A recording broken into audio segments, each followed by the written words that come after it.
أنفسنا ومن سيئات أعمالنا من يهده الله فلا مضل له ومن يضلله فلا هادي له ونشهد أن لا إله إلا الله وحده لا شريك له ونشهد أن محمدا عبده ورسوله أما بعد أعوذ بالله من الشيطان الرجيم بفضل بسم الله الرحمن الرحيم ربنا وسعت كل شيء رحمة وعلما فاغفر للذين تابوا واتبعوا سبيلك وقهم عذاب الجحيم صدق الله العليم.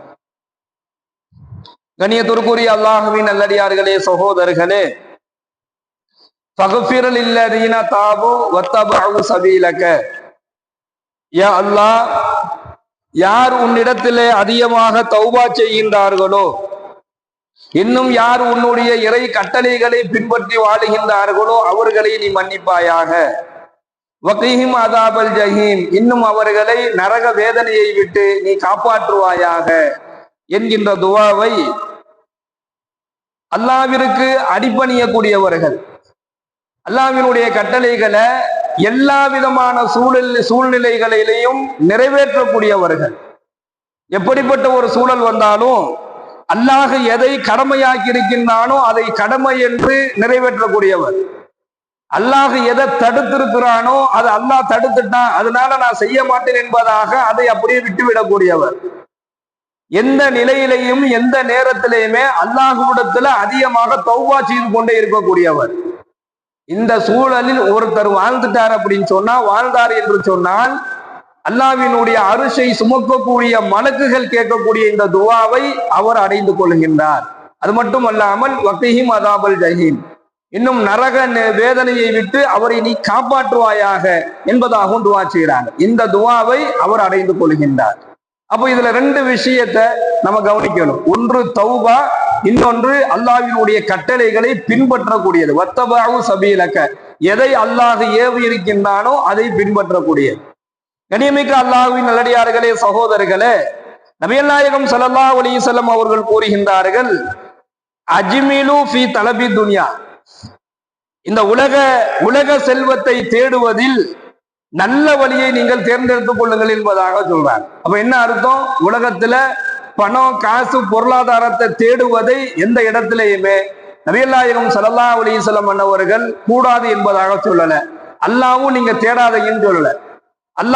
அல்லாஹ் எப்படி இந்த உலக தேவைகளை, உலகத்தினுடைய செல்வங்களை தேட வேண்டும் என்பதாக அல்லாஹ் சொல்றான் அப்படின்னு சொன்னா, பாங்கு சொல்லப்பட்டால் பள்ளிக்கு விரைந்து வாருங்கள், தொழுகம் முடிஞ்ச உடனே உங்களுடைய ரிஸ்கை தேடி நீங்கள் பறந்து செல்லுங்கள்ங்கிறாங்க.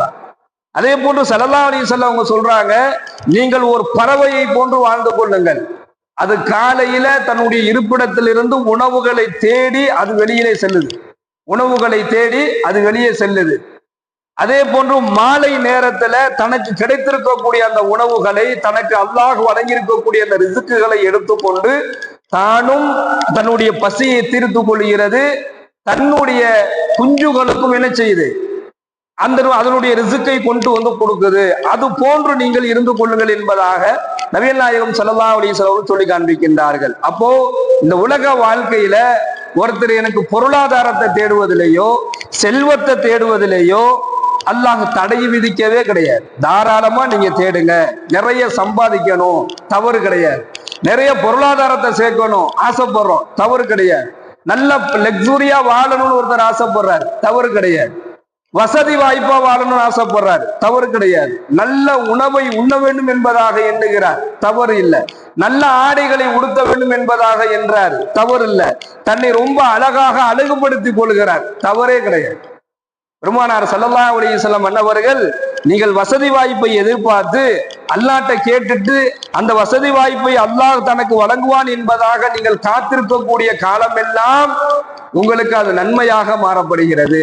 எவ்வளவு அல்லாஹ்ட்ட ஒருத்தர் கேட்கிறார், இறைவா எனக்கு வசதி வாய்ப்பை கொடு, பொருளாதாரத்தை கொடு, பணம் கொடு, வீடு வாசலை கொடு என்பதாக ஒருத்தர் கேட்கிறார் அப்படின்னு சொன்னா, கேட்டுட்டு அவர் காத்திருக்கக்கூடிய காலம் எல்லாம் அவருக்கு அல்லாஹ் நன்மையை வழங்குறான். ஆனா அல்லாஹ் கொடுக்கல, ஆனா காத்துக்கிட்டே இருக்கிற, தனக்கு என்றாவது ஒரு நாள் அல்லாஹ் நமக்கு வசதி வாய்ப்பை கொடுப்பான், பொருளாதாரத்தை கொடுப்பான், பணம் காசு நமக்கு வரும், சொந்த வீடு வாசல் வரும் என்பதாக அவர் காத்துக்கிட்டே இருக்கிறார். துவாவை கேட்கிறாரு, காத்து கொண்டே இருக்கிறார். அல்லாஹ் அதை அவருக்கு வழங்குகின்ற வரையிலும் அவர் காத்திருந்த நன்மையை அல்லாஹ் அவருக்கு வழங்குகிறார். அதே போன்று இந்த வீடு இருக்குது, இருப்பதற்கு உண்டான வீடு இருக்குது, இது அல்லாஹ்வுடைய அருளில் கட்டுப்பட்ட ஒன்று. இருக்கக்கூடிய வீடு வாசல் இருக்குது, வீடு அல்லாஹ்வுடைய அருளில் கட்டுப்பட்டது. ஸல்லல்லாஹு அலைஹி வஸல்லம் அவங்க சொல்றாங்க, இது ரொம்ப அத்தியாவசியமான ஒன்று. நாம ஒதுங்குறதுக்கு ஒரு இடம் வேணும், நாம இருக்கிறதுக்கு ஒரு இடம் வேணும். நம்முடைய சுய தேவைகளை நிறைவேற்றிக் கொள்வதற்கோ, நம்முடைய குடும்ப வாழ்க்கைக்கு, நம்முடைய மனைவியோடு, குழந்தைகளோடு, பெற்றோர்களோடு நிம்மதியாக இருப்பதற்கு உண்டான ஒரு இருப்பிடம் தான் வீடு என்பது. இது அல்லாஹ்வுடைய அருள்ல உள்ளது, அது அல்லாஹ்வுடைய திட்டங்களில் உள்ளது. அல்லாஹ் யாருக்கு நாடுறானோ, தன்னுடைய அருளை கொண்டு நாடுறானோ அவர்களாலதான் வீடு கட்ட முடியும். நினைத்தவர்கள் எல்லாம் வீடு கட்டிட முடியாது. இது அல்லாஹ்வுடைய திட்டத்துல இருக்குது, அல்லாஹ் உள்ளத்துல போடணும். அல்லாஹ் தன்னுடைய அருளை கொண்டு நமக்கு ஒரு வீடு வேணும் என்பதாக அவருடைய உள்ளத்துல போடும் பொழுது அவர் அந்த வேலையை ஆரம்பிக்கிறார்னா அதை முடித்து கொடுப்பது கூட அல்லாஹ்வுடைய கையில தான் இருக்குது.